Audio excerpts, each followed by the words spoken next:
gonna have us next year. All right, are you guys ready to have our next comedian up? Yeah.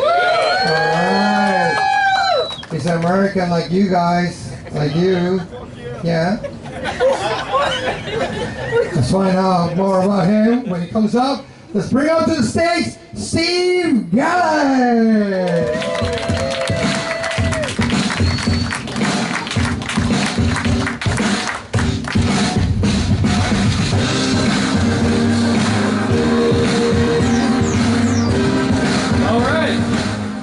Pyeongtaek. This is my first time here. Yeah, I like it. It's pretty nice. Yeah. So actually, I have lost 22 pounds, like 10 kilograms over the past few months. It's been pretty nice. Yeah. It all started because I went to a Korean hospital and I got like a comprehensive health check, and the results came back. It was like this 30-page book with like all this detailed analysis. And really, when I looked through all the data, it just had one message. It was just, you're fat. Like, that was it. So for example, at the time, I was 242 pounds, 110 kilograms. So it was written 110 in the most judgmental shade of red that you could find. Like, it was so judgmental that, like, you guys ever watch like Planet Earth? Yeah. With David Attenborough narrating? Oh, yeah. It was like if I was on that show as like a natural wonder, and David Attenborough is just like, Steve's belly is the fattest and pinkest of its kind in the world. And then, you know, like they do the time lapse thing with like starfish like crawling on the ocean floor, like fungus growing. It's just time lapse in my gut, just like. Or like another Steve shows up, because in this scenario I'm a species, right? And he's like coming onto my territory, and I'm like, who the fuck is this guy?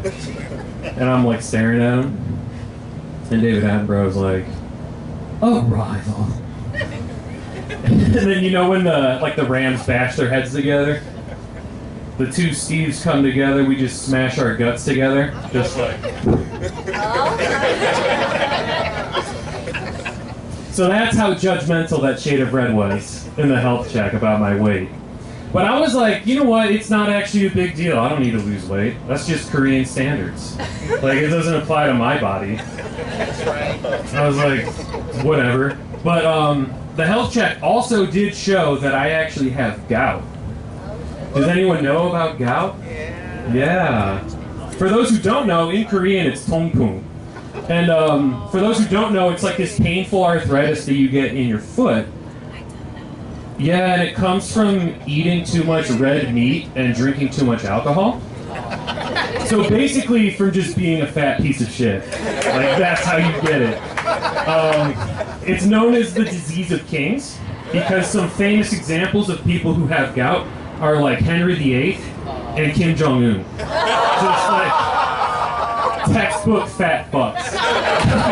And I'm one of them. So, but even then I was like, nah, I don't need to lose weight because like it's mostly genetic, right? Like I don't need to do anything. But I was like, all right, I should get some medication for this gout so I can at least like drink alcohol. So I went to the gout doctor to, you know, get this prescription, and they took my blood. So I like sat in a chair, and they took my blood and everything, and then I had to put this Band-Aid on. And they're like, all right, yeah, just hold it down, you know, and then you're free to go. I'm like, okay. So when I'm getting up to go, I realize that my ass is just stuck to the chair. And normally, if my ass got stuck to a chair, I would just sort of push down on the arms and get up. But if I took my hand off my elbow, I would be bleeding everywhere.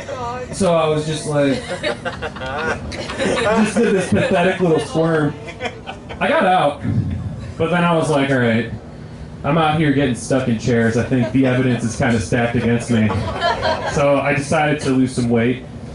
And I did it by following along to yoga videos on YouTube, as one does when you're a cheapskate. And I don't know if any of you have ever followed along to those videos, but there are a few issues. Like first, if you're not doing it on YouTube Premium, which like I'm definitely not, not paying for that, you'll be like in the middle of doing a stretch and the advertisements will just start playing. Now, I have to ask you, like, you're in Korea, right? You might know. The advertisement that comes on is most likely going to be Tyler with his real English. You guys know Tyler? Yep. Maybe not by name. He's just that dweeb. Yes. Yeah. The translate. Yeah, he's like speaking in Korean. He's like, "This is how you talk like a real American." Like, yeah, he's a fucking idiot. Fuck that guy. I'll tell you why it's bullshit. No, I'll tell you why it's bullshit. Because the expressions he gives are good. They're useful. But he gives them as if they're the only thing you could ever say. Like, if you don't say what he tells you to say, you're not a real American. So let's try it out. So, like, let's say you have friends over and you want to, like, give them popcorn. What would you say? Yeah, sure. Okay, so you want some popcorn. Do we all understand what this means? Yeah. Does it work? Well, according to Tyler, you're wrong. You're basically Borat. You're so not a real American. It really is, though. Because, yeah, but even then, he's still not American, according to Tyler. According to Tyler, you have to say, popcorn, anyone? It's always the cheesiest bullshit, too. Fuck that guy. Fuck Tyler. So, like, the other issue that you run across is that, you'll be going through the videos, you know, and you're kind of like feeling better about yourself actually after doing the yoga. So you want to like leave some positive feedback in the comments.